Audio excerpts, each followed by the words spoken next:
So we're here, 6 Point Sports, our first ever pre-draft show. And it is my pleasure, it is my honor to introduce Jacob Infante. How you doing today, Jacob?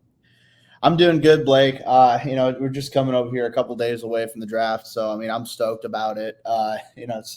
It's a busy time of year, but I mean, I'm loving every second of it. So I'm just excited from a Bears perspective and from just the whole league in general. I'm just excited to see where everybody ends up.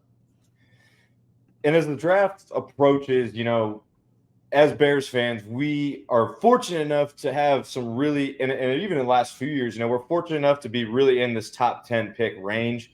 You don't want your team to be bad, but if they're going to suck, you might as well have the number one pick with one of the best prospects available. Yeah.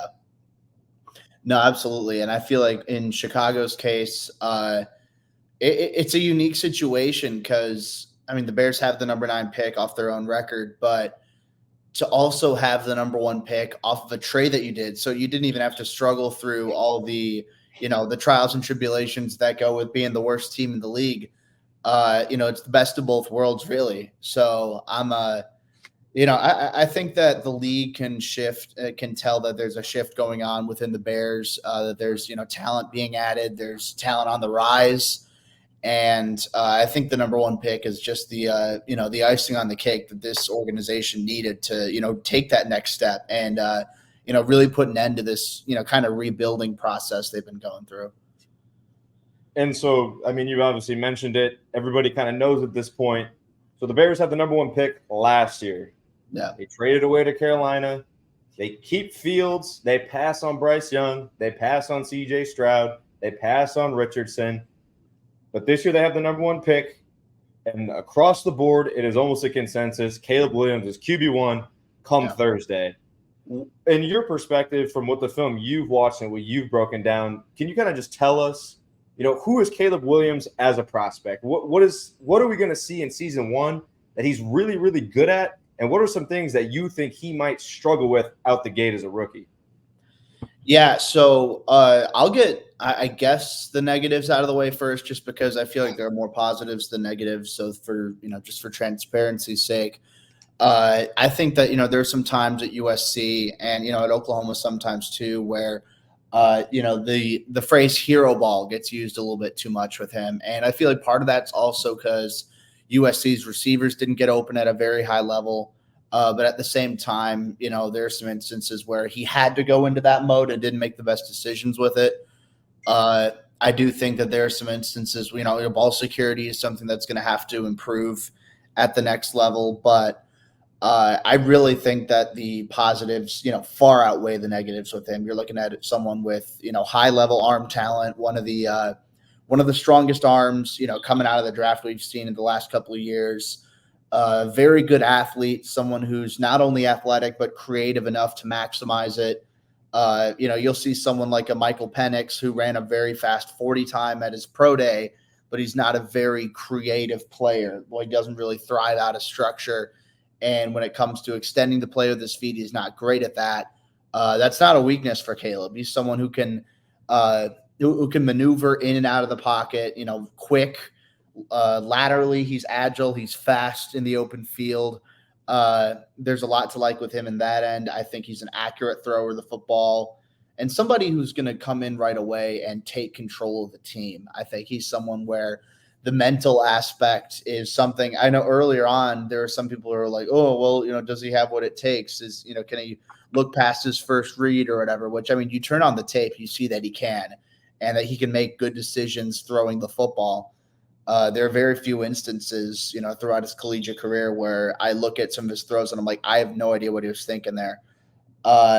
So that, and also the mentality that he brings, it's a borderline psychotic competitor mentality. Someone who's like willing to kick ass and take names, and I don't want to say he's going to be this level of an athlete, but you look at some of the greats, you look at MJ, you look at Kobe, guys like that who, they're psychotic when it comes to this stuff. They're obsessed with winning. And from the sense that I gather from listening to his USC teammates talk about him, listening to people who have been around him, and then just, looking at his interviews, the quotes that he's given, he's obsessed with winning. And I think that's something that's going to be really huge for this Bears organization. And obviously, it comes down to, can he actually win? But I think that it's going to be a matter of having that mentality of do it, win at all costs, leave it all out on the field, outwork everybody. I think that's something that Bears fans are really going to come to enjoy once he steps foot on the field.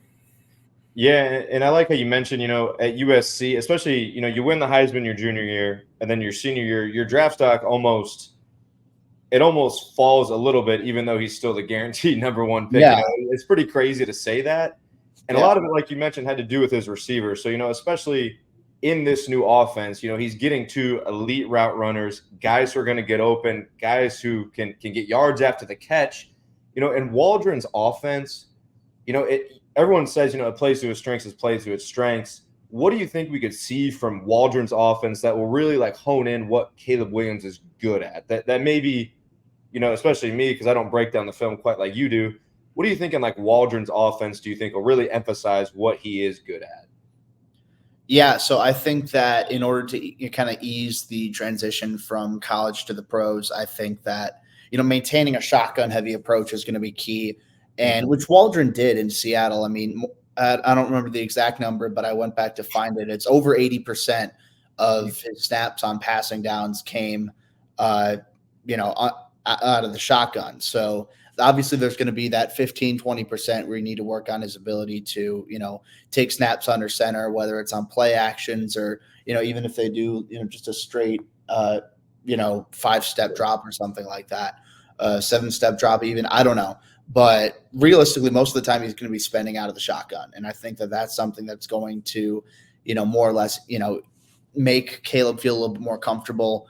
From a scheme perspective, I think that 11 personnel with 3 wide receivers, I think that's going to be very helpful for him. Spread the field out a little bit.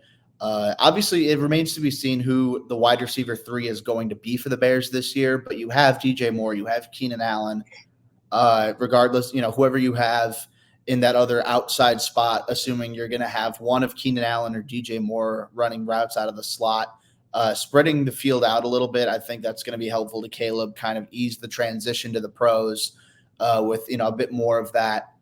It doesn't have to be air raid specifically, but, coming out of that, a little bit more spread type formations. And then, it's going to come down to, establishing the run. And, you're bringing in DeAndre Swift, and you have Khalil Herbert, you have Roshan Johnson, and you have an offensive line that's, historically the last couple of years fared well at, run blocking. So, and it's a group that's pretty young, that's on the up and up. So I think that making sure that the run game is efficient is going to take a lot of stress off of Caleb. So those are some of the things, schematically, and then just, prioritizing some of the things that you need to work on offense. I think those 3 things that I mentioned, I think that's going to help out Caleb as he's making this jump. You kind of broke down what Caleb's good at, what Caleb's good at, and what Caleb's maybe not so good at. And the easiest comparison that everyone's just saying, they want to chase, the headlines, they want to chase the clicks and say he's the next Mahomes, he's the next Andrew Luck, he's the next Aaron Rodgers. In your eyes, who do you give him the best player comp to right now as a prospect? And then maybe, shoot for the stars here. In 5 years, if, Chicago can finally develop a quarterback, where can you see him in 5 years, his best player comp now and then in the future? Yeah, so I think that I know you mentioned Aaron Rodgers. So my comparison for him isn't necessarily MVP Rodgers, but right before he hit his prime. So he was still a Pro Bowl quarterback in that time, around 2009, 2010 or so. Sure. Still a Pro Bowl caliber quarterback. Still had some, things he had to figure out, but still a very high level player. That's early level starter. Aaron Rodgers is my current comparison for Caleb Williams. And, like you said, some people have said Mahomes. Some people have said, they've said he's the best quarterback prospect since Andrew Luck. I know Kyler Murray's been someone, just naturally, I think coming out of that same Lincoln Riley system, the arm talent, the athleticism, I can see that. I do think that Caleb is going to be a better quarterback than Kyler at the next level, though. I think there's more poise to look at. I think, obviously he's a little bit bigger, but I think, also high end arm strength. I think he's a better decision maker with the football than Kyler was coming out. So yeah, mine's going to be early starting Aaron Rodgers. So still Pro Bowl level, not quite MVP. And then 5 years down the line, I mean, I think the ceiling is peak Aaron Rodgers. And I think, is that fair? I don't know. Maybe it's not. But I think that there's a very high ceiling with him. And obviously, you look at guys like Mahomes, Josh Allen, Justin Herbert, Lamar Jackson, some of the top quarterbacks in the league right now. I think Caleb can be up there. I mean, Mahomes is the best quarterback in the league right now. He's arguably the most talented quarterback of all time. I'm not going to say Caleb's going to be as good or better than Mahomes. I don't think that's going to be the case, but I think he can be close. If things work out with him, I could see him becoming a perennial Pro Bowl type, someone who's consistently pushing for all-pro recognition. So yeah, I think that's about where you put him as far as what the upside is. Now the floor, I think that's an interesting thing to think about. I think the floor might be what Justin Fields is now. Yeah. If that makes sense. And I think, and that's assuming all things go wrong. He doesn't, you bring in the weapons, but it doesn't really translate. For one reason or another, it doesn't work out in Chicago. I think that's the floor. And that's part of why I never really understood the Fields versus Caleb debate, that and the financial everything. It seemed pretty clear, what the best option was. So I think that you're looking at a guy like Caleb. He's someone who should be able to contribute right away. Whether or not he'll be elite, time will tell. I think he certainly has the capability to be that guy. So yeah, as far as comparison, I'm sticking right now with early career Aaron Rodgers, and then 5 years from now we'll see. But I do think that he's got potential to be one of those top guys. Yeah, and obviously a lot of people are hoping that is the case. Chicago's so starving to just see like that elite level success. We saw so many flashes with Fields, and you had some Sundays where you're like, this is our opportunity, this is the guy, this is who's going to translate. Yeah. And then when you kind of hit that wall of, okay, this is kind of what he is, we're not going to get much more unless we put everything around him. Yeah, and obviously, Poles is going a different direction, and now we're getting Caleb Williams, but I guess to wrap up this first portion and kind of wrap up the Caleb Williams side of it, Chicago's never had a 4,000-yard passer. They've never had a quarterback throw for 30 touchdowns in a season. No. Just Caleb Williams break both of those in year one? And if not, what are your stat line predictions? All right, so I don't think he tops – I don't think he gets over 4,000 passing yards, just because I think – I mean, is it possible? Absolutely. But I think at the same time, I like to account for injury. It's tough to predict. So usually when I'm predicting stat lines, I just like to, maybe take a game or two off just to be safe. That, and, again, it remains to be seen exactly how he's going to translate. But at the same time, if he does stay healthy for the 17 games, I'm doing the math right now, that's 235 passing yards a game. And in a traditional, like a modern NFL offense, that's not a very hard bar to reach. If you can stay healthy for that whole year, then 235 passing yards, especially in an offense like Shane Waldron's, that's a lot more pass heavy than, say Luke Getsy, where you'd be lucky to even crack 200. So I think from an average perspective, in terms of passing yards a game, that should be the expectation. I don't think he reaches 4,000 passing yards, but I do think he gets the passing touchdown total. I do think he tops 30. 30 touchdown passes. You heard it here first. Yeah, there you go. I mean, and if you're, even if he misses 2 games, if he plays 15 games out of the year and he throws 2 passing touchdowns a game, that's 30 right there. Yeah. And I don't think that's a massive ask. Mm-hmm. It might just feel like it because, the Bears, we've had a really, really tough history with quarterbacks. But at the same time, I think in this modern NFL, you don't think, oh, what's good for Bears standards? I think you need to think what's good for the league standards. I think if you really want to reach that level of, that expectation of, all right, we need to be a competitor. We can't just say, oh, he was good for a Bears quarterback. Almost any rookie would be good for a Bears quarterback coming out. I mean, that's, in some cases that's not true, but in a lot of them, the bar is so low here in Chicago. So I think you're looking at, I think they do. I think Caleb does get 30 touchdowns, but 4,000 might be a little rich. At some point, I think he will, but, I'll give it a little bit of time. So there we go. Heard it here first. Jacob Infante, stamp of approval. There you go. 30 touchdowns. If you're a gambling man, bet responsibly, but 30 touchdowns. There you go. So we'll move into phase 2 now. We'll kind of bounce off Caleb Williams. And, like we said at the start, Bears fans are lucky enough. We have 2 top 10 picks this year. Our own pick, we'll be picking number 9. I guess to start, who do you want at number 9 for 1? And for who do you want?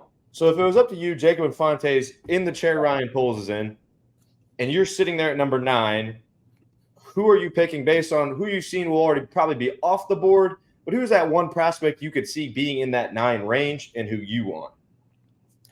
So my dream pick, like I say dream with, relatively realistic. So no Marvin Harrison. I don't think Malik Neighbors is going to be there, but I think there's a chance Rome Odunze is available. And if he's there at 9, he's my pick. I'm not thinking twice about it. I think you're looking at one of the better wide receivers we've seen in recent years. He'd be wide receiver 1 in most classes, in the last couple drafts. Obviously, Marvin Harrison Jr. being number 1. That's not the case this year. But I think Odunze's got the size. He has the ball skills. He has the hands.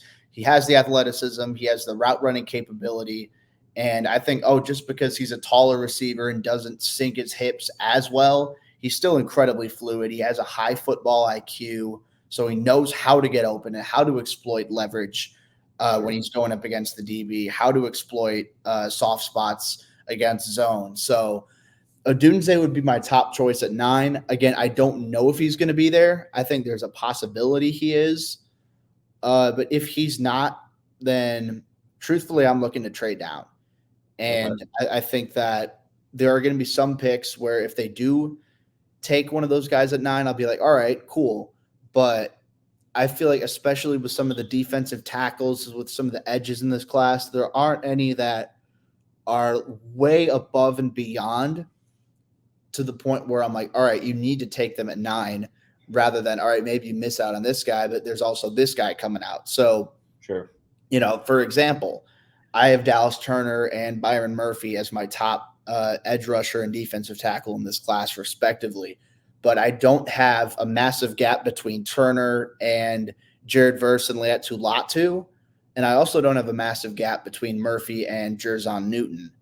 So, with that in mind, I'd personally rather go from 9, say around like 15. I know some people have, speculated maybe the Colts could be a trade up partner, something like that. Get maybe a second round pick, if not a third and more out of that trade back. And then maybe you're probably going to miss out on Turner, but you'll probably have at least one of Latu or Verse still available. And, maybe you'll miss out on Murphy, but I think Newton's right up there with him. I think a very good draft, in my opinion, like not my top choice. My top choice is getting a Odunze, but probably right behind that would be trading down, getting a guy like Byron Murphy, and adding additional day two capital. And I think that just because some of the speculation that's going on right now, for me personally, people can think whatever they want. I don't think it's a coincidence that someone like Brad Biggs is making a, not a scouting report, but like a draft profile of sorts about Byron Murphy for the Bears. I don't think that's a coincidence that's happening this late. I don't think it's a coincidence that that insiders are speculating Byron Murphy might go a little bit higher than some people expect. There's a chance he goes top 10. We saw the exact same thing with Darnell Wright happen last year. And, some of it was Bears centric. I think, a lot checks out. And again, that's not me saying the Bears will draft Byron Murphy at 9. Honestly, I'd be just okay with that. Sure. If they trade back and get more and they can get Byron Murphy, I think that would be fantastic though. So again, it remains to be seen exactly what they do, but Odunze is the dream at 9. If not, I'm probably looking to trade down. If you can find a partner who's willing to give up enough value, which I feel like they should be able to. I mean, you have all these months to be able to do that, to be able to figure out, all right, this is what a trade framework could look like if so-and-so is still available. So my expectation is the Bears are going into this with a good idea of how to approach the board, how to maneuver trading up, trading down. So yeah, I think Odunze is my top one, but if he's not there, I'd love to trade back. And then my top trade back option would be Byron Murphy. Yeah.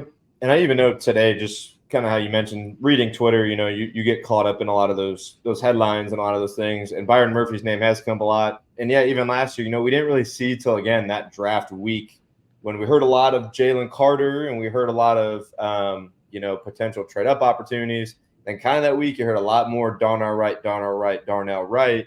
Yeah. And then it was almost like, oh, we should have seen that coming. We heard about it this entire week. Kind of feeling the same way. Something about Poles is he's always kind of, he keeps moves close to his chest, but when the word kind of starts spreading, it becomes more, it becomes more well known amongst those intermediate circles. So yeah. Most of the time it's happened to become true, just from the past 2 years we've seen. Yeah. So we're kind of breaking down, who do we want at 9? Who do we think will go at 9?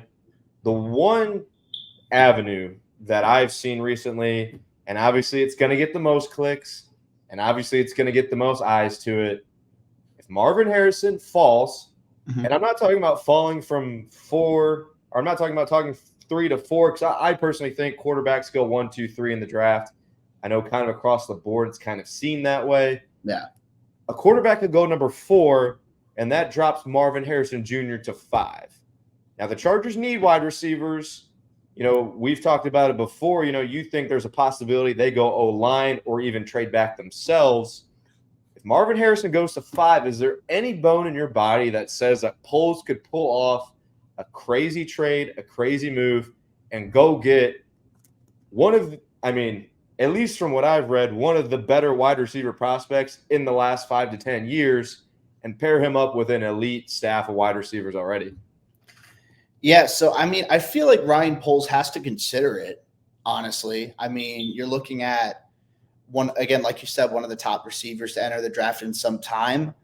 Personally, since I started watching prospects in 2017 and formally grading them, the only wide receiver I had with a higher grade in that time has been Jamar Chase. So Marvin Harrison, you're looking at someone I expect to be a wide receiver 1 at the next level right out of the gate.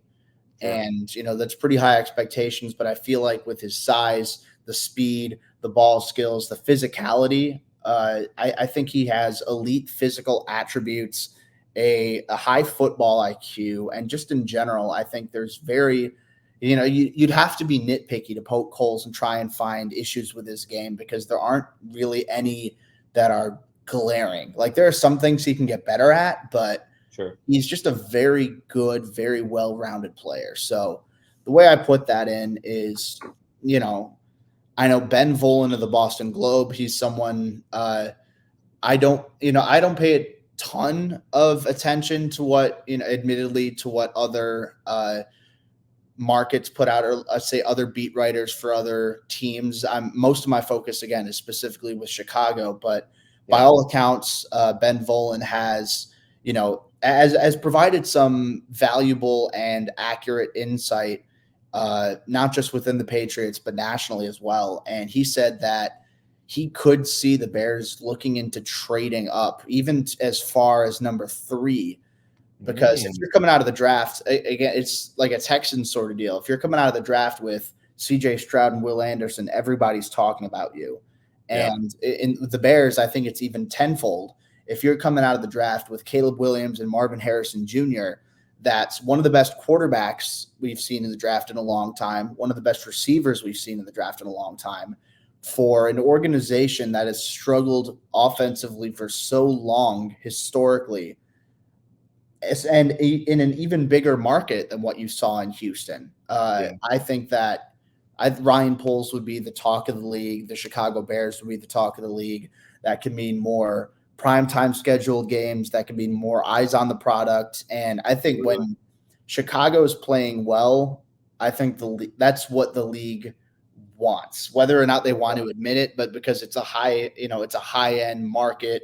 It's a team with a lot of historical significance. And I think it's the same with, say the Cowboys, the Packers, not as big of a market, but the historical significance, the Patriots, teams like that, where that's kind of the blue bloods, so to speak, because of, what they have provided for the league historically and the fan base that they have. I think that the Bears are in that category. So, I think that the Bears will consider trading up for Marvin Harrison. I think that it's going to be interesting to see what the Cardinals do. I think a lot of if the Bears trade up for Marvin Harrison will depend on what Arizona wants to do, because I feel like Minnesota will try to trade up to 4 or 5, because if you can trade up to 4, that guarantees that the Giants don't jump you for J.J. McCarthy or Drake May or whoever it is that's going to be the 4th quarterback off the board. And, assuming the Patriots do take a quarterback at 3, I think they will. There's an argument they might stay, they might trade down because they have a lot of other needs, but we'll see. So I guess that's my long-winded answer of saying we'll see. I think Ryan Poles is definitely going to do his homework and see, if it goes 1, 2, 3, all quarterbacks. And I think that's going to depend, because I don't think Arizona is going to trade back to a team that doesn't need a quarterback, because if you have a quarterback, you're naturally going to be paying extra premium. The Cardinals are going to be getting more out of that just naturally. So if the Vikings do trade up to number 4, then I think the Bears will strongly have to consider talking to the Chargers, saying, hey, let's work something out, throwing a future second, throwing a little bit more into there, and then, pulling the trigger. So I don't think that's the top choice, but I think it's something they've definitely considered, and they probably aren't ruling out. It's the most fun choice for sure. Oh, yeah. It's fun to talk about. Yeah, definitely a lot of fun. So we've talked about, what we think they'll do. We've talked about kind of far out fantasy of what would be the most fun option. From a fan perspective and from your perspective, what is the absolute nightmare scenario for the Bears at 9? There's not many, but there's got to be one where you kind of look at it and you're like, I don't really like that one. I feel like we should have did something else. What's one scenario that you've looked over and is like, this is my bottom choice. If this happens, I'll be a little upset. Yeah, so I think that the nightmare scenario is, well, 1, all 3 receivers are off the board. All 3 of the top receivers, Odunze, Neighbors, Marvin Harrison Jr. I think the nightmare scenario involves Dallas Turner being off the board. Maybe Joe Alt. I think you could either go 3 quarterbacks and Joe Alt, or 4 quarterbacks in general, because me personally, I know we've talked about this, I don't think the Bears need to move off of Braxton Jones. I think that if Alt's available at 9, you strongly consider it, because, Braxton is a good young starter with 2 years left. But I think that Joe Alt, you have someone with all-pro potential. someone with all the physical capabilities, someone who's technically sound, who's a smart football player. He has the NFL bloodline, so that's just an icing on the cake. There's a lot to like with him. So if you can have him and Darnell Wright locking down the offensive tackle spots for the long term, I mean, I think that would be great for Chicago. And then try and trade Braxton Jones for, a third round pick or something like that. Maybe move him to guard if you think he can play there. I think he's strictly a tackle, but you never know. So I'd say a nightmare scenario is you have to decide, all right, do you go with Joe Alt? Do you go with Braxton Jones? What do you do? Either that, or you have to think, all right, Joe Walt's off the board. The top 3 receivers are off the board. And then it's 4 quarterbacks. Now, do you look at a Dallas Turner and say, all right, maybe he's our top edge rusher, but is he that much better that we want to stay put instead of adding the additional draft capital later on that we desperately need? Do you do that? Do you look at a Brock Bowers and say, all right, you have Cole Kmet, you have Gerald Everett, but this guy, Bowers, who's more of an offensive weapon than he is just a traditional inline tight end, do you take into account just the positional tag alone of tight end? Or do you look at him as someone you can line up in the slot, who can line up out wide, you can separate against those type of DBs? So what do you do there? Either way, if you're at 9, I think that you're going to have the opportunity to take some really good players. But I'd say if the top 3 receivers are off the board and, some of the quarterbacks go off the board, and then, say either one of Dallas Turner, I'd say if Joe Alt goes and Dallas Turner is the top guy on the board, him or Brock Bowers, I don't want to call that a nightmare scenario because, again, I'd be cool with that, but it's definitely not my favorite when you're looking at also the opportunity to, get someone like Odunze or potentially maybe Alt Falls or something like that, or, what have you. Yeah, it's crazy how much from 8 to 9 a lot can change for the Bears, and a lot of different prospects can come off or on the board at that point. Yeah. And like I said, there's really no scenario, at least in my head, either that makes me think, oh, this was a bad choice. Obviously, I want Caleb Williams to be the most, bust-proof prospect of all time. Yeah. So surround him with DJ Moore, Keenan Allen, Cole Kmet, Odunze, trade up for Marvin Harrison, DeAndre Swift. Make it almost impossible and laughable if he is another quarterback we've seen with the Bears that comes in and fails. Yeah. I don't think it'll be the case. I don't want it to be the case. Yeah. But make sure it's not the case. Bulletproof it. Make sure there is no way it happens. All right. Welcoming on to 6 Point Sports pre-draft show, Mr. Greg Braggs. Greg, welcome to the show. How we doing? Appreciate you guys having me on. Thanks for coming on. Jacob Infante in the flesh. What's up, Greg? How you doing? Doing good, man. Doing good. Glad we could finally meet here somewhat face to face here. Yeah, no, I've been following you for, however long now. So it's nice to be able to actually, have a real actual conversation. So, appreciate you being in here, man. Well, it's fun. I know you get into the trenches on Bears Twitter. I know all of us do. And so it has been fun here the last few years that we've been getting into it, just kind of watching everybody kind of do their own thing and grind and hopefully now we get a fun team to cover and we start throwing some of our arrows towards other fan bases and not try to rip each other apart a little bit, but we'll see. Yeah, no, I hope so. It's been the last year especially has been very it's been very aggressive. And I know that there's, part of it, maybe I add fuel to the fire, whatever. But it just, I don't know. I'm with you there. I'm excited for, hopefully things will turn around with the Bears. And then, people are going to argue online regardless. It's Twitter, it's wherever. But, hopefully that type of stuff goes back to, Packers fans or something or other fan bases instead of, all this friendly fire we got going on. Yeah, for sure. So, Greg, the first question I got for you, you live in the city, you work in the city, you obviously do a lot with CHGO. When Fields was still on the team, we weren't really able to fully commit into this Caleb Williams mania full-fledged until he was traded. Have you seen kind of, around what you do at work and around the city, have you kind of seen from a fan base and even online, have they kind of fully seen and fully realized that we're getting like a great prospect to come play for the Bears?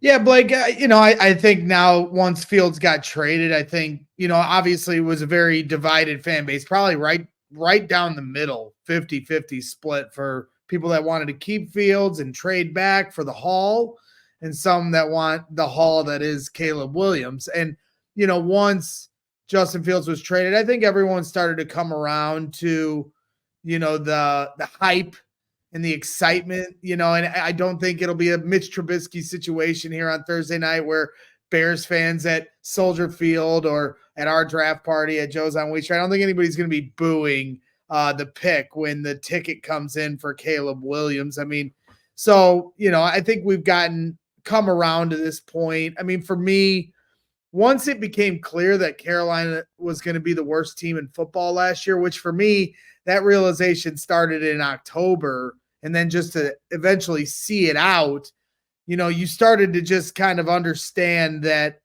this was a very real probability, and it was going to take a lot. I kept asking guys like Brian Baldinger when we'd have him on CHGO Bears and different guys, like, was there any threshold that Justin Fields could ever surpass to trade out of this pick and not take a prospect the caliber of Caleb Williams?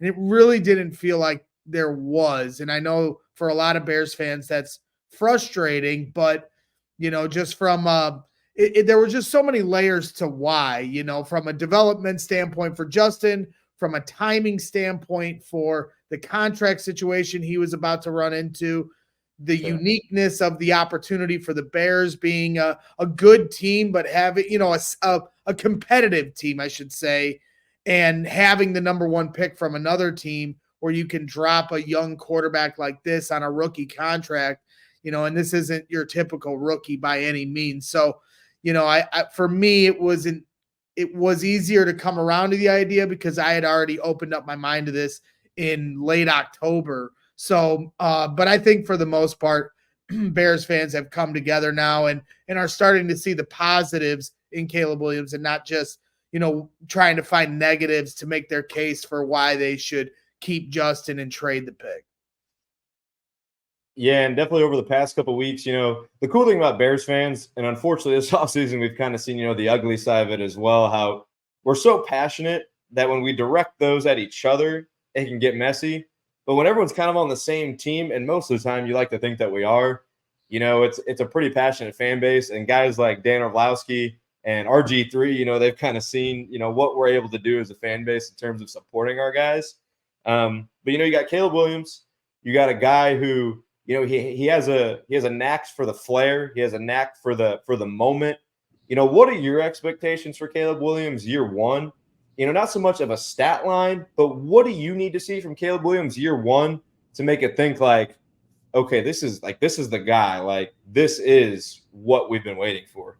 Right. Well, I mean, numbers wise, you can throw out a bunch of different numbers. Obviously, we've never had a 30 touchdown passer in the history of our franchise, 29 for Eric Kramer, and then never had a 4,000 yard passer. Once again, Eric Kramer in a single season, around 3,900 yards. So obviously you get anywhere close to those two type of numbers, especially in a rookie season, I think we're going to know. But, I think when it comes to any team in Chicago or any team I root for in general, and we're all kind of death starved for champions and great players and great teams in the city, and we're always kind of hoping and willing and wishing guys that aren't going to quite get there, but we want to see that pathway to how they can, and it never works out.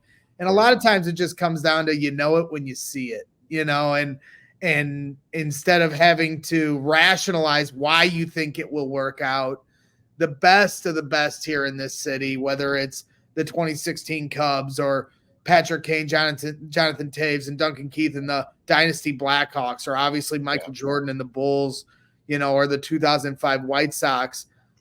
There's a different vibe once you finally have the guy or the team. and you just push the numbers to the side, and it's just one of those, you see it. You see that flare, you know, and so for me, I think that's pretty much how you're gonna know pretty quickly. You know, will there be a developmental curve for a rookie quarterback? Of course. Will there be a developmental curve for the offense with a whole new offense coming into place here that they have to install this summer with a lot of expectations going into the year? Yeah. But, you know, especially here in Chicago where we have had no success, you know, offensively year to year, and we've had the failures of Mitch Trubisky and Justin Fields as a failed development, you know, of quarterback play. You know, I think that if he is the guy, we're going to know it pretty quickly, and it's going to be just an eye test standpoint. Can he rip it? Does he play with confidence? Does he look scared? Does he look, you know, that's the difference, you know, and you know, will there be ups and downs? Sure. But, you know, my expectations for Caleb Williams are pretty damn high. Now, I do this with every quarterback we've ever had. I'm not going to say I overhyped Rex Grossman or Kyle Orton. I kind of understood what they were for the team, and the defense was the strength of those teams. But when we got Jay Cutler, that's kind of where it started. And then, you know, having expectations that he never quite realized, or Mitch Trubisky and Justin Fields having these high expectations of what they could become, and then they never actually did with the Bears. You know, but that's not going to change with Caleb Williams. I have very high expectations for this guy. He's the best prospect the Chicago Bears have ever had come into their franchise. That's not hyperbole. And it's at the most important position in all of sports at quarterback. This is, you know, Justin Fields was the 4th quarterback taken. This is the number 1 quarterback taken, you know, and a guy that is put up there with the likes of other prospects like Andrew Luck and Trevor Lawrence and even Peyton Manning. Now, can he become those types of players? That's a different conversation. But my expectations for this guy in his career in Chicago are sky high, and they should be for everyone. You know, and I know a lot of fans are scared of their own shadow here in Chicago, and they're like, oh, the Bears are going to mess this up. This guy's going to be another bust. And I understand that feeling, but at the end of the day, I'm going to continue to keep my expectations high. And if I get let down again, so be it. Then I'll move on to the next quarterback, and I'll have high expectations as long as they're validated by the type of prospect they are. It's not like if we drafted a quarterback in the 5th round, I'm going to think he's going to a Pro Bowl or he's going to be a great quarterback. This is, I'm recognizing the type of player who's coming into this situation, former Heisman Trophy winner and a top, you know, and not to mention the fact I'm not just going off of what other people are saying. I've seen this with my own 2 eyes watching Caleb Williams the last 2.5 years. This dude is a playmaker. This dude can sling it, and he throws from a lot of different arm angles. You know, when people talk about, oh, well, let's see him play in structure. He can play in structure, ladies and gentlemen. He can, you know, you talk about what he does outside of the pocket, and a lot of his highlights that are shared, you know, on social media are these circus plays. Well, watch how he fights to stay in the pocket. Watch the way he maneuvers within the pocket, sliding left to right, moving up, stepping up, pulling over, making a throw. You know, the way he dips his shoulder at times to avoid a sack. You know, his back shoulder throws are some of my favorite throws I watch. And I've told I've told Hogue, I've told, you know, all the different people that break down the film. I'm sitting there going, will somebody make me a 5-minute montage of all the incompletions that were unbelievable throws last year for Caleb Williams? Because there are tons.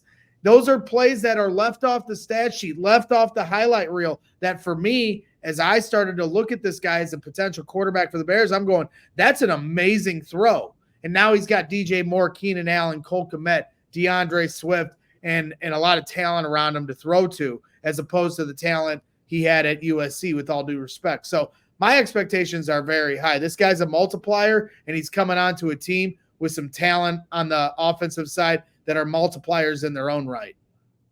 Yeah. And I know me and Infante, you know, we talked about that, you know, previously. You know, what does he do really well? What can Shane Waldron, you know, amplify in his game to take his natural born talent and kind of just skyrocket that to the next level, you know, and turn him into that Aaron Rodgers, that Mahomes, that Josh Allen, you know. Well, that's the biggest question, Blake. I mean, from a talent standpoint, they check all the boxes. from wide receivers, running backs, tight ends, quarterback, even offensive line. You could get by it. You could argue then they could draft a left tackle. I'm not going to fight you too hard on it. I would understand the reasoning there. The biggest question for the offense now going forward is what you just said, Shane Waldron and this coaching staff that they've brought in, a whole bevy of different types of coaches, from passing game coordinators to quarterback coaches to they've just got a ton. Run game coordinator. And it's like a different title for every single need on offense. Well, how are they going to install this offense and get these guys on the right page fairly quickly with a team with high expectations? And most importantly, how are they going to develop this quarterback?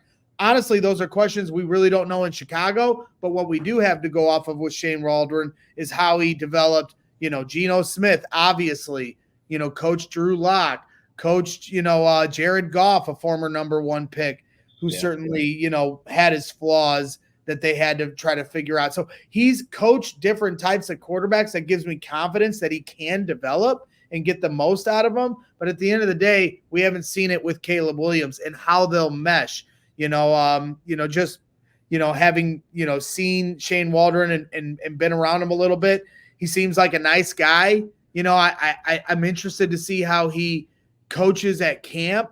If he's got, if he runs a tight ship, if he's, hard on the players when they need to be hard, get hard on them and make sure that they're doing everything right from an execution standpoint, and how they, handle a star, the level of Caleb Williams, and that kind of a personality and everything that comes with that.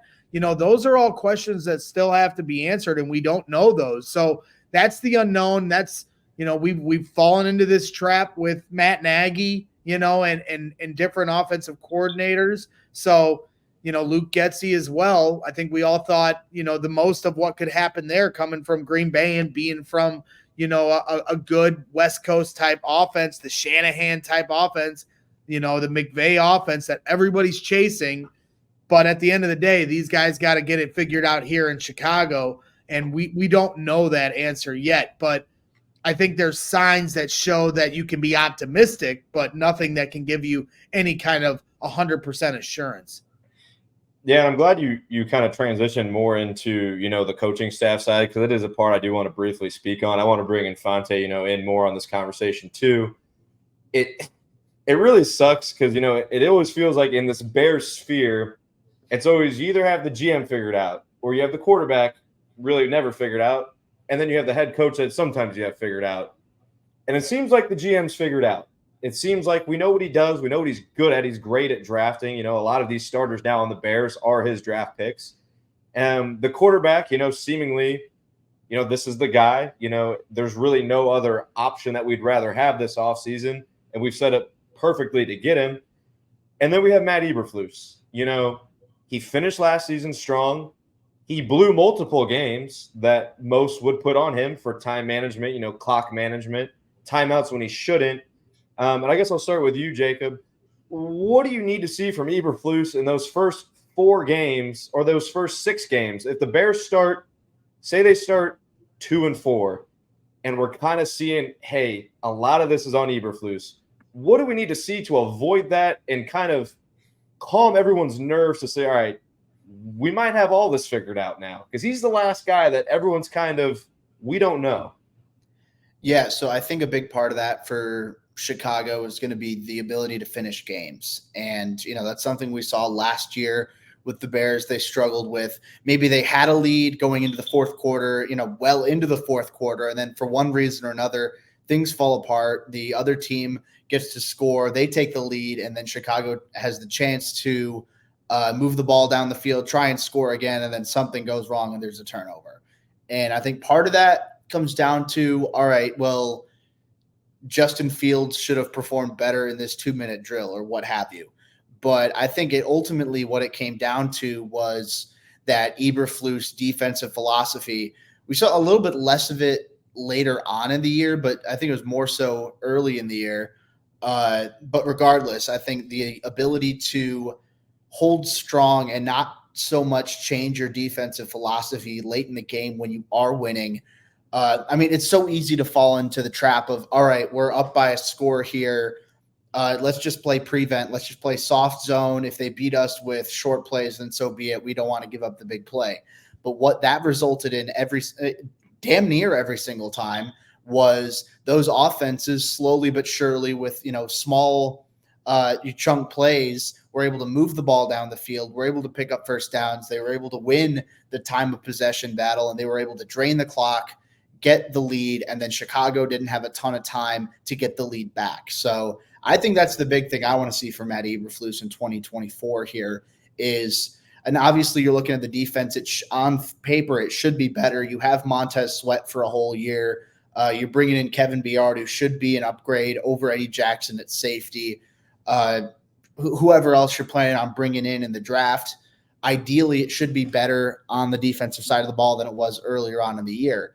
But you still have to see that late game management from Matt Eberflus, stay true to your gut, stay true to what's working, and don't get so conservative when you have the lead, because obviously you're not going to be blitzing 8 guys every single time whenever you have the lead, but just to not be so passive when you have the lead. I think a little bit of an edge is needed on that side of the ball for me to be able to be confident in Matt Eberflus and say, all right, this is a guy where, even in a league where offensive head coaches are the trend for these, deep playoff contenders, you can still win with a defensive head coach. And I want to see that out of Eberflus. I think there's a possibility.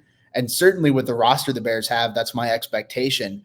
Yeah. But I want to see them be able to close out on games, because there were too many times last year where things just fell apart late. Yeah, I completely agree. I mean, I think the one excuse you could probably make for Eberflus early on, to your point about some of the prevent defense that was killing them at times, was they didn't have a pass rush. Yeah. And, when you don't have a pass rush, you're kind of damned if you do, damned if you don't, and so once they got Montez Sweat in there, that obviously changed the defense in a big way, where they got the bulk of their league leading interceptions once Montez Sweat was there, and it gave the defense an opportunity to be a little more aggressive. But then to your point, when you talk about situational football, that didn't, even afterwards, I mean, dropping Justin Jones in coverage against the Browns on a pivotal, down to get off the field, and you've got Justin Jones trying to cover a tight end, and they go over the top of just a D tackle to win the game, and Eberflus took responsibility for that play call. But there were little plays like that where, that's where he's got to get better. And you're going to find yourselves in more and more of those moments, the more competitive this team continues to get. And they were very competitive last year. They won 7 games. You could argue they could have won 8, 9, or even 10 games with the other games that they blew, that they had a lead in, that they should have won theoretically, just from a, odds percentage standpoint. Yeah. And, when you talk about the Denver, the Browns game, and the Detroit game. So, he's got a lot to prove. They pushed their chips in with Matt Eberflus. They're like, okay, we're going to run it back. They didn't do that with Justin, but they did with Matt Eberflus. And they could have easily wiped the slate clean, knowing they were bringing in a new quarterback, and just gave the whole thing a fresh look. But they took that continuity, so to speak, and they took that momentum that the defense did get on the back end of last year, and they're banking that that's going to give this team some stability. And I think it should, but that doesn't mean that he still doesn't have anything to prove from a situational standpoint. And he absolutely does. And so you also flip that to the other side of the ball. Eberflus admitted that he was in on a lot of some of those situational downs, that crucial situational downs on offense, some of the short yardage stuff that failed, and there was a lot of stuff there where they weren't on the same page. They couldn't decide when they wanted to tush push or when they didn't want to tush push, or, some of the, jet sweeps to the short side of the field, and just things that Bears fans have continually pulled their hair out about over the last few offensive coordinators. But again, when you talk about margin of error just from a pass rush standpoint, and that change with Montez Sweat, theoretically, if the offense gives your defense a higher margin of error, maybe you don't blow it against Denver. Maybe you don't blow it against the Cleveland Browns. If your offense, and I understand the offense played really well against Denver, but still, if you're asking both sides of the ball to end the game, then you have an opportunity, for you to make a few more mistakes, whether it's from a player standpoint or a coaching standpoint, and it not cost you the game. Because if the offense is better than it was last year, and I believe it will be, that means the margin of error for the defense is a little bigger. So it makes the Bears tougher to beat too, so those things I think are playing into their favor. But it's just going to be interesting to see it all come together. Yeah, and we've seen other teams in the past. The quarterback play can kind of mask the coaching. Obviously, if you're going to put up 40 points a game and your defense is as good as Eberflus's defense was, because credit to him, you start 0-4 and everyone's thinking the wheels are about to completely come off. And we were going to be drafted 1-2 at one point. That was one of the conversations of getting, Caleb Williams and Marvin Harrison back-to-back. That was the discussion for the first 4 weeks of the season. You can tell the guys rally around him, and they do care about playing for him and making him look as good as possible. And, I think that'll keep developing, because do I think he's a great head coach?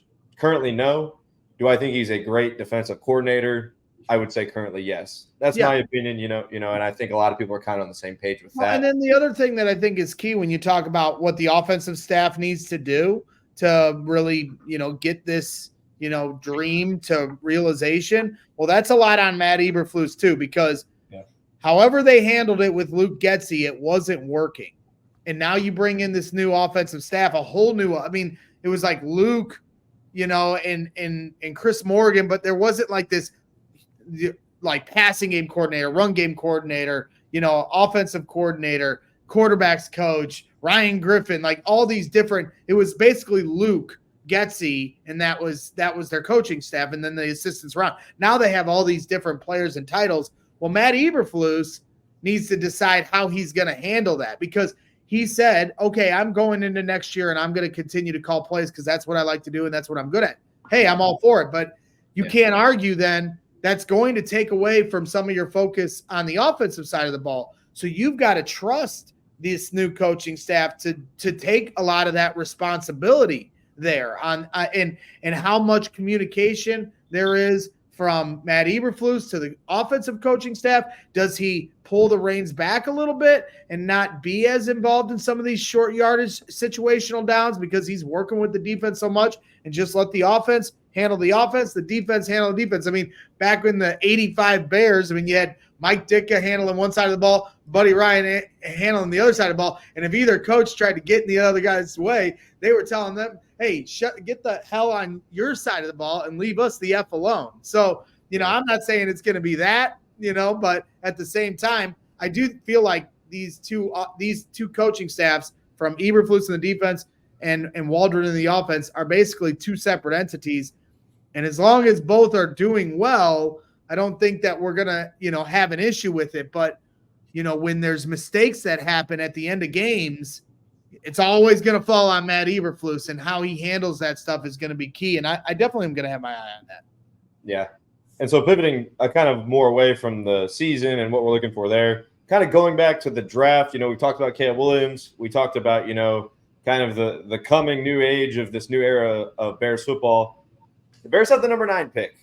There's a lot of good options that could be on the table, and there's a lot of interesting options that Ryan Poles can put on the table.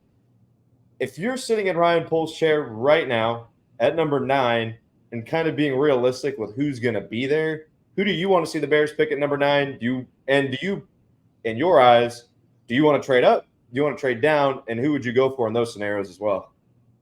Well, for me, if I'm the GM, I'm drafting Rome Odunze at 9. 1, because I really like Rome Odunze, the player, and 2, I think there's the most realistic chance that of the 3 wide receivers, he'll be there at 9. And then I don't have to give up trade equity to move up to get anybody, and I'm going to get Rome at 9, get my blue chip player at wide receiver. I understand we have other needs. We need a 3-tech. We need a pass rusher on the edge. We need maybe another offensive tackle, depending on how you feel about Braxton Jones. There's a lot of different ways they can go here, but from a wide receiver standpoint, my number one focus is making sure I do everything I can to make sure Caleb Williams works out for the Chicago Bears. So that means I'm cutting one side of the ball off. Sorry, pass rush. Sorry, 3-tech. We got a first-round pick and 2 second-round picks next year. If we got to deal with it then from a long-term standpoint, we will. But right now, I'm putting everything I can on the table to make sure Caleb Williams works out here in Chicago. So that means offensive lineman or wide receiver. Me, I'm going wide receiver. Why? Because right now, DJ Moore, we haven't signed him to a long-term contract. I know they're going to at some point. Of course they're going to. But it's going to be a huge – look at the money Darnell Mooney got. Imagine the amount of money that DJ Moore is going to get once he hits the market, or the Bears try to avoid that and make sure he stays here, which they will. But still, they haven't done that as of yet. And, with Keenan Allen, I'm excited to have him on the team. But right now it's a 1-year deal until they can figure out a contract extension for him. And I hope they do. But even then, his age and some of his injury history, you have to take that into consideration. So as of right now, the only wide receivers on wide receiver on contract past a couple years from now is Tyler Scott. So I'm looking at this not just for this year needs, but I'm looking over the next 5 years. So that's why I've kind of focused in on wide receiver. And I know there's some guys high on Brock Bowers, which is an interesting, guy certainly there.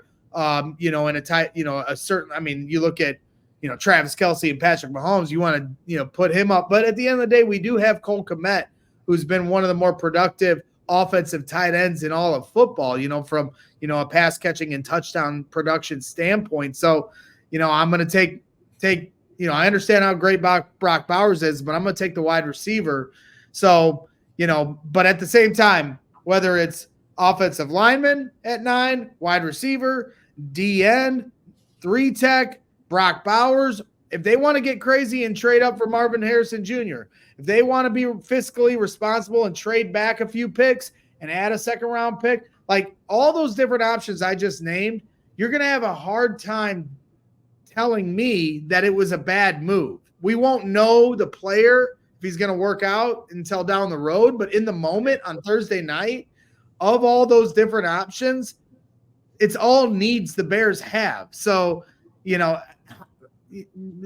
you want to bitch about it and act like you're the smartest guy in the room, go for it. But I just think the Bears are in a really good spot where they are. And, so whatever pulls the sides, trust in polls, because I think it's a really good spot for the Bears. I don't know what you think, Jacob.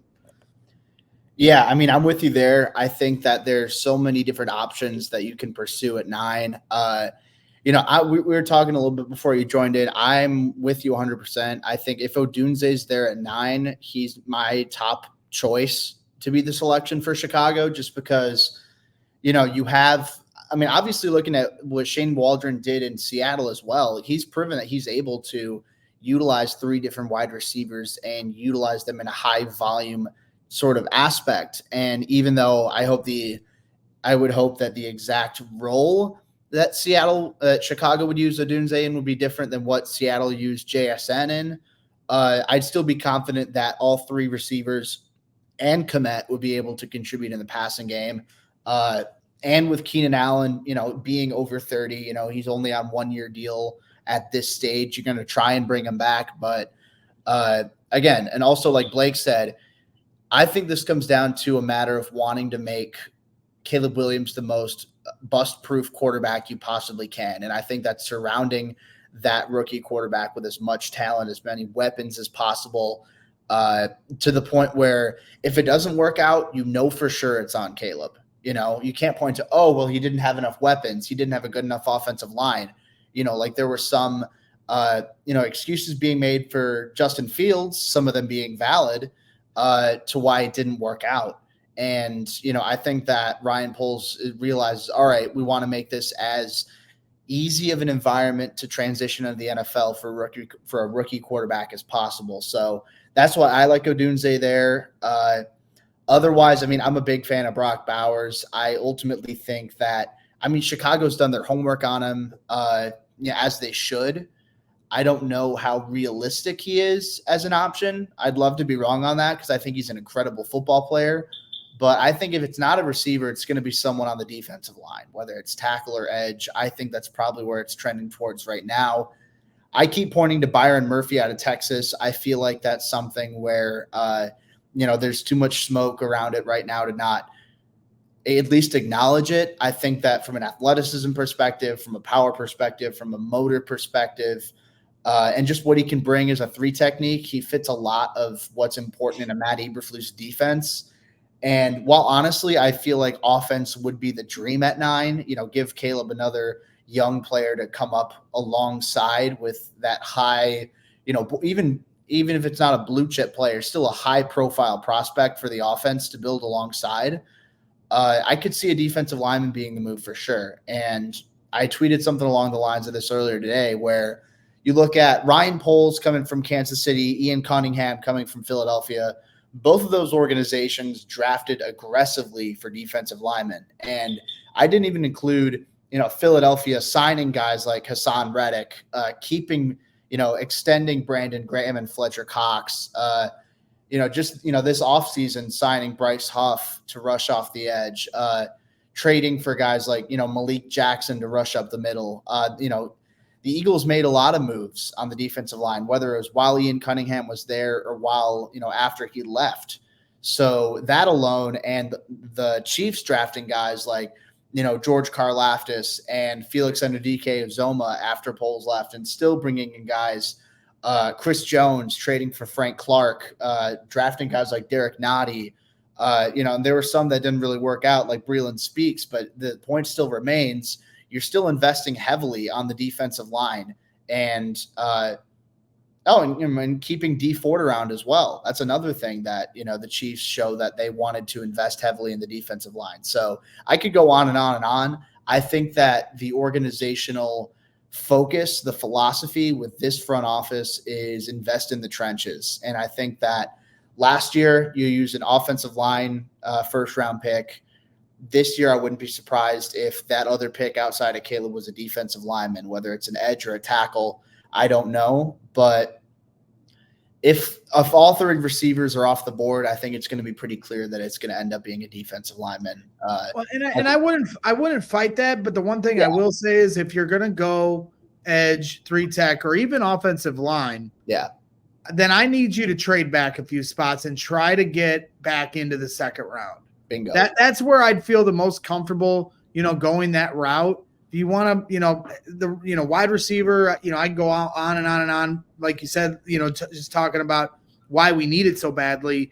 And I worry about okay, we'll take our wide receiver in the second round. Well, you better do a better job, Ryan, picking this guy than you have with Valus or Tyler Scott, who I haven't written off yet, but, not what we're looking for so far from a potential standpoint.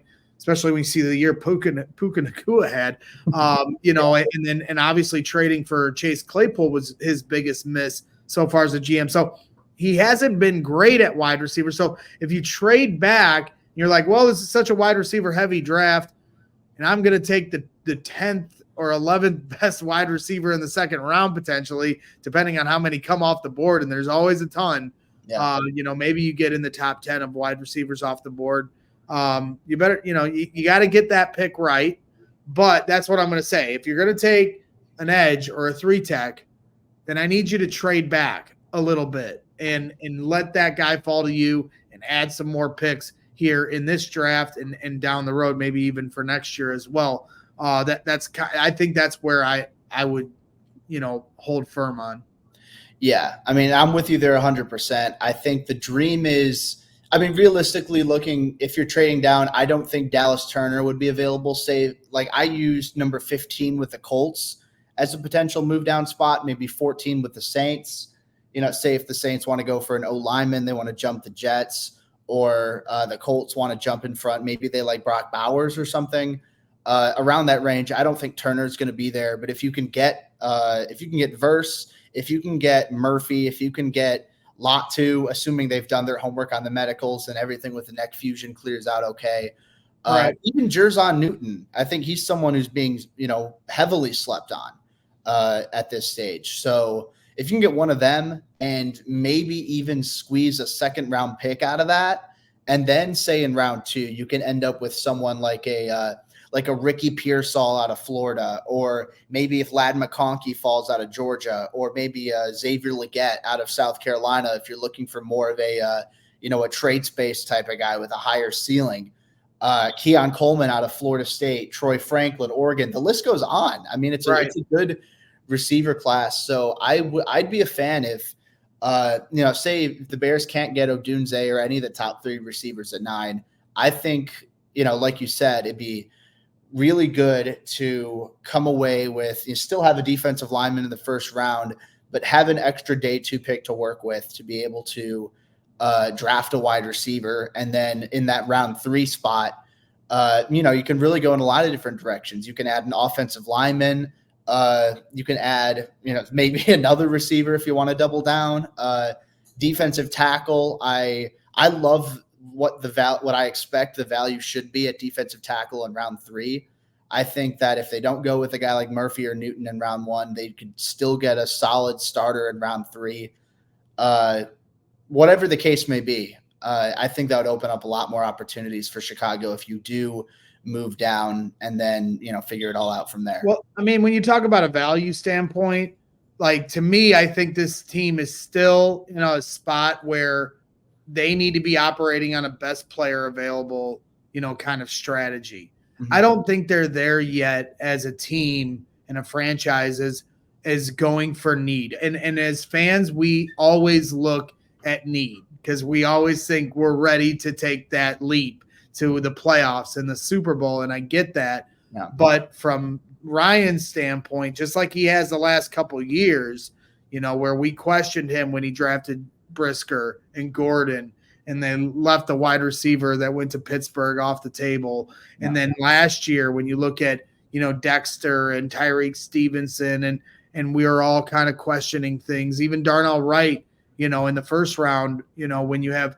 a 3-tech sitting there and Jalen Carter, Ryan Poles has stuck to what I believe is his best player available board. And I think he needs to continue to do that. And maybe next year, if this roster is, because he always talks about with Herb Howard is where he thinks he's at from a percentage standpoint of where this roster is filled up enough at. And he's, early in the season, he was saying like 70%. Now it's probably moved up from that point. And where they're at from what Ryan Poles sees from how close they are as a roster, if you go into next year and you're at 90% or 95%, then you can take that first round pick next year or the 2 second round picks you have and start looking at specific players to fill specific spots. But until then, they need to continue to take best player available, in my opinion. Yeah, and I mean, going back, like looking at what the Bears did, like especially in round 4 and round 5, I point to is not a lot of people thought they'd go with a Roshan Johnson. Not a lot of people thought they'd go with a Noah Sewell, someone like that, with how much they invested at linebacker and where they seem to be at running back. Right. And then at corner, I mean, you already got Tyreek Stevenson. You drafted Kyler Gordon the year before. You have Jalen Johnson. Terrell Smith maybe was a little bit of a surprise at the time, but, still from a value perspective, from, where obviously the Bears evaluated him, from where I evaluated him, from where, a decent amount of, analysts evaluated him, that was pretty good value where they got him. So I do agree. If that means that, say round 4, round 5, you end up with maybe like a tight end or another safety or something like that, where it's like, oh, I wasn't expecting the Bears to go in that direction. Being able to add on, someone who would, enter a rotational role, but maybe down the line develop into a starter. I think that's, definitely a valid option. Yep. And so kind of wrapping up with you, Greg, it's way too early, but I'm going to ask it anyway. 10 wins. You said 10 wins? I said 9 last year, and they won 7, and they easily could have won 9. Yeah. So I think 9 this year is being responsible. Last year it was nine in the playoffs, 9 in the playoffs, or 9 in the we just missed it and now right. we're kind of upset. Well, and I obviously I want to make the playoffs, but to me it's about taking the next step as a team. Caleb Williams being the guy. That's what ultimately matters to me. If you look at Russell Wilson's rookie year, they did make the playoffs and they showed a little life in the playoffs too. And that was kind of Russell Wilson's coming off point. And then they win a Super Bowl, I believe, in his second year.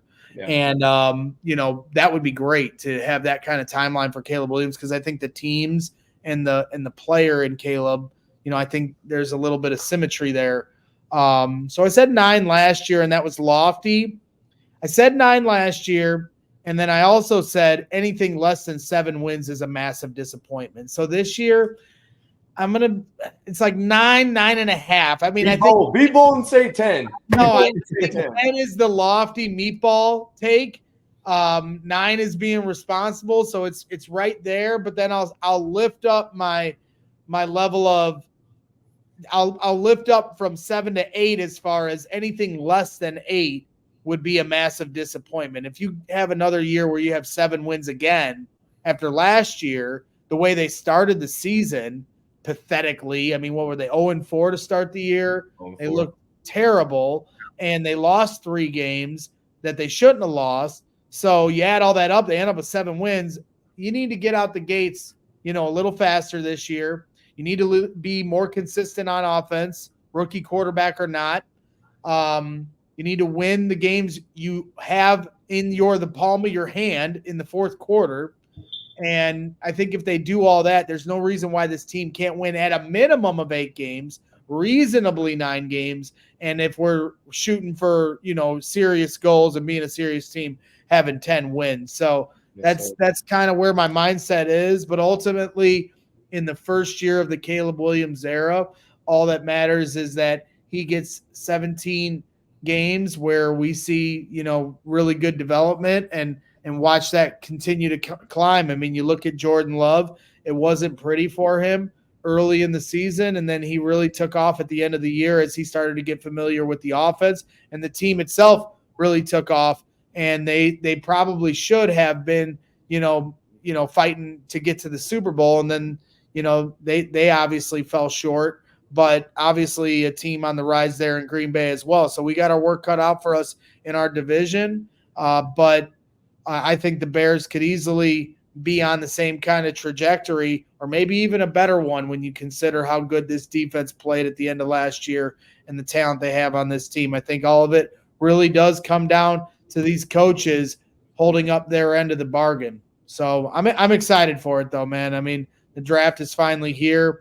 We made it through the mean streets of Bears Twitter, one of the most vitriolic off seasons I've ever been a part of. And Jacob knows, and Blake, I'm sure you're going to get more and more accustomed to it as you get in this media game a little bit. But it's been nasty on, with Bears fans for years. I mean, so nothing, it's really nothing new. It just kind of was throwing gasoline on a fire that was already burning with the Bears fans. But ultimately, as much as we all hate each other at times, we all want the same thing, and that's to celebrate a great team and a fun team. And when the Bears were winning in 2018 and we were club dubbing and the team had more momentum than anybody in the NFL, nobody was fighting. Everybody was celebrating every week and gassing up this football team. And I think we all just want to get back to that point. And I think we will. And the gassing will commence on Thursday. And I'll be bringing all sorts of ridiculous hype, and I'll be writing a bunch of checks that Caleb Williams and the Bears are going to have to cash later down the road. But I'm excited to start writing the checks out now. Yeah, we're all pumped. And we appreciate your time today, Greg. I personally love what you do for the Bears community. I've been following you for a while now. Thank you. Keep it up. And if you got anything you want to plug and anything you're working on that you just want to kind of shout out for yourself, feel free. And yeah, I mean, if you guys want Mark Carmen's number, his cell phone number is yeah, just follow us on CHGO Sports. I'm here in the studio right now. Just wrapped up White Sox and Cubs post-game shows. Both teams taking an L today, but we do a lot of fun stuff here. Obviously with CHGO Bears. We'll be at Joe's on Weed Street here on Thursday night. It's sold out, but Friday night, tickets are still available. So if you go to allchgo.com, you can find those tickets there and come hang out with us. And Corey Wooten, Gary Fensick's going to be there. It's going to be a lot of fun. Maybe even a surprise guest. Can't drop any names, but word on the street is there may be a surprise guest on Friday as well. So, obviously doing those things at CHGO Bears and CHGO Sports and just having fun, living the dream over here, having fun with a good company and a good group of people. So appreciate you, Blake, asking me to come on. And, Jacob, keep up the great work and, keep kicking the dust up. And we always enjoy your tweets, man. Everything you do is really good content. You got, good insight, good information, a lot of stuff that I use at times on our shows. And I always try to properly make sure I shout people out when I find that info. But you also got some crazy tweets too. We never know. We never throw us an Infante curveball. What I like about you. It's a good little bit you got going there. So keep it up, man. No, appreciate it. Thank you. And I'll just say real quick that, you guys are building something special there. I love, watching what you guys do at CHGO, especially just the growth and, how long it's been I want to say 2 years now. It's a little over 2 years now. Yeah. I mean, and, the growth has been tremendous and, watching you guys do your thing, I can tell you guys really enjoy what you do. And that's always, that always shows. You can tell the difference, who's just doing it to do it and who really enjoys it. And you guys, that energy is infectious. So, keep up the great work on your end. Thank you. So I appreciate it, guys. Yeah, will do. All right. Well, have me back anytime you guys need me. You guys got a sweet logo there. So off to a good start. And if you guys need anything, feel free to reach out. Sounds good, Greg. Thanks, man. Yes, sir. So kind of going back on, draft prospects, we talked about what the Bears are going to do at the top of the draft. Who's one guy later in the draft that you could see in round 4 or 5 that you've done your homework on? You're like, this guy, I'm penciling in. He can be a full-time NFL starter and potentially even more at a high level. Yeah, so one guy I keep coming back to is, and he's someone that I have as a round 3 grade. He might end up going round 3. I don't know. But with, just how deep this wide receiver draft class is, you never know. Some people might end up falling. So Luke McCaffrey out of Rice is the guy that I'm going to bring up. And I see someone with obviously the name is going to stick out to a lot of people. But I feel like, this is more than just some some nepotism draft pick where it's he's – I don't know, not to crap on Brendan Rice, but I feel like part of that is always Jerry Rice's kid. That's the greatest receiver of all time. Is lightning going to strike twice? I think that McCaffrey's the superior prospect, and I look at McCaffrey as someone he's got the testing athleticism. You watch on tape, he's got natural ball skills, good hands. He's tough, agile runner after the catch, and for someone who's newer to the receiver position full time, he started in college as a quarterback. He's someone who has a really good understanding of how to exploit zone coverage, how to free himself open. And I think that part of that quarterback background is apparent in how he knows how to dissect coverage and knows how to run routes to get himself open. So he's someone I think is going to develop into a starter. A lot of people have him in that round 4-ish range. There were a few other guys I'll try and mention, Dadrion Taylor Demerson is a safety out of Texas, tested incredibly well. Someone who's intelligent, someone who plays his ass off. I think he's more of a free safety type, someone who can cover a lot of the field, someone who's going to play hard in coverage. He's got some chops in the run game. He's not the best run defending safety in this class, but he holds his own. And then Tyler Davis, a defensive tackle out of Clemson. I feel like it's kind of strange for a defensive tackle out of Clemson to be slept on, but he's been a consistent one tech for them for some time. He's a consistent.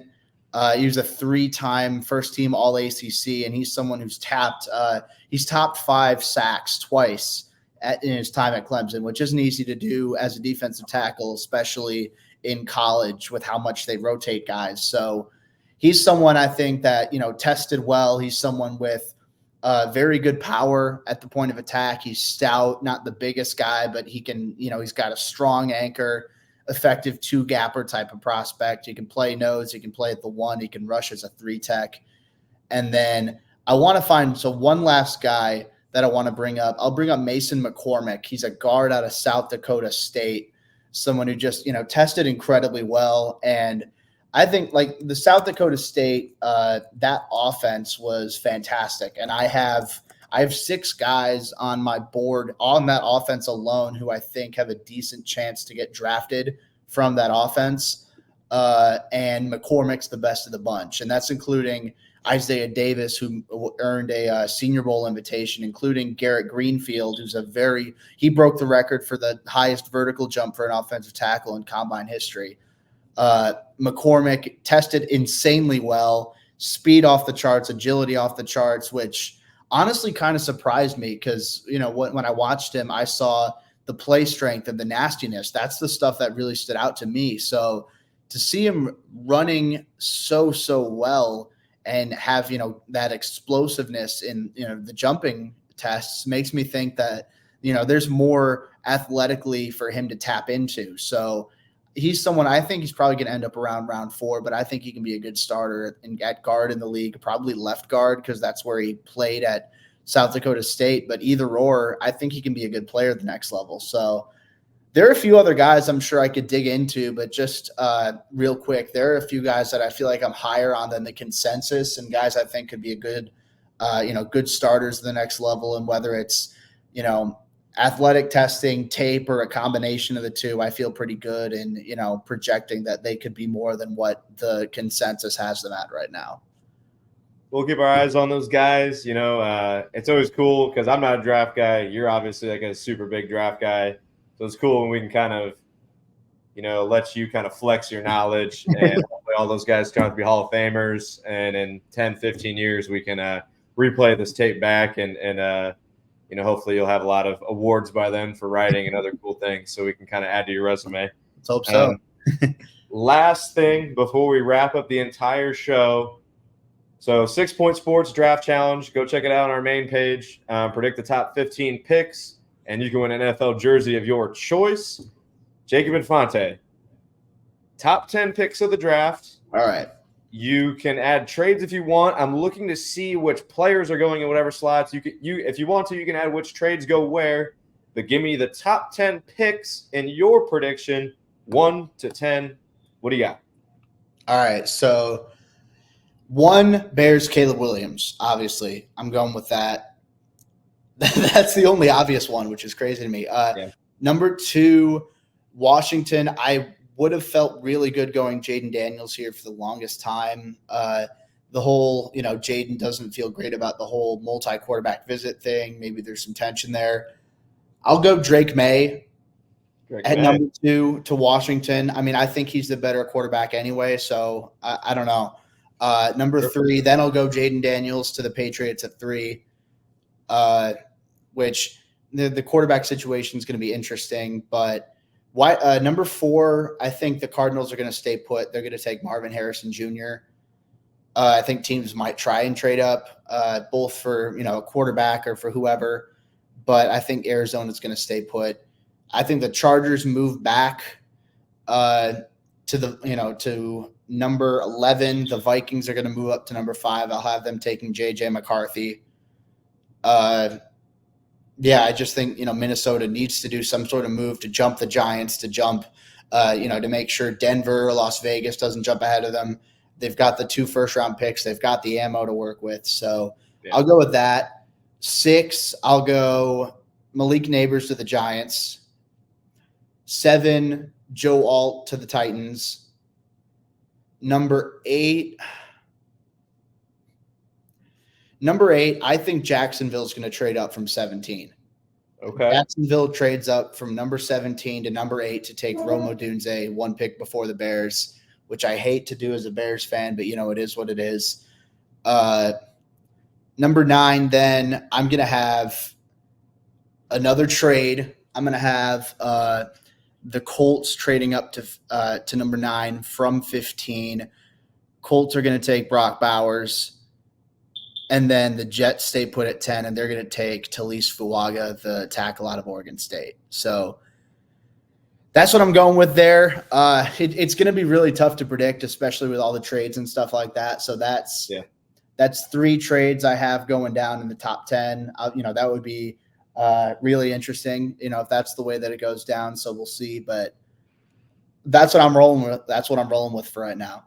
So you have guaranteed. He said it himself, guaranteed. So copy that list. You can win an NFL jersey, your choice, again, over at 6 Point Sports on Twitter. Follow us on all platforms. Jacob, it's been an honor.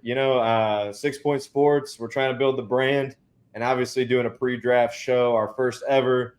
Tons of fun. Obviously, we appreciate the work you do. I appreciate the work you do, not just for the draft, but, for the Bears community. If there's anything you're working on, feel free to plug it. Feel free to brag on what you got working on now and what you got in the future. And what do you got going on?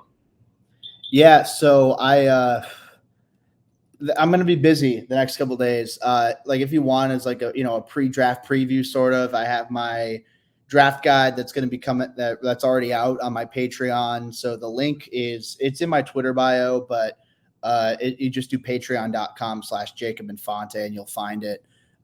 So half the proceeds for the month of April, given that it's the biggest month of the year for the draft, it's gonna be sent in a donation towards the Multiple Sclerosis Association of America. So even if you're not hardcore into the draft, it's for a good cause. So highly recommend checking that out. I've been cranking out a bunch of prospect interviews. I'm gonna find time to release my full top 100 big board to the public. My full 440 player big board, which is actually a lie because I'm at 441 now. I watched that there's like a Canadian British Columbia offensive tackle that I had to watch leading up to the draft, who's been in high demand. So I had to find some Canadian college football tape and grind that. But yeah, so my full big board's over there, scouting reports, mock drafts, the whole deal. Windy City Gridiron, I'm going to have some more interviews coming up. I just published with Xavier Legette, the South Carolina wide receiver. So a couple more here coming up in the next week or so before the draft comes up.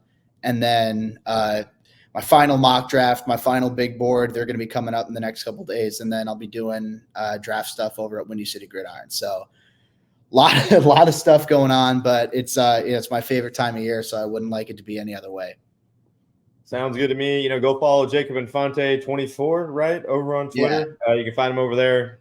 He's got all of his links over there as well. Follow 6 Point Sports on all platforms. Follow Blake Cowell X on all platforms.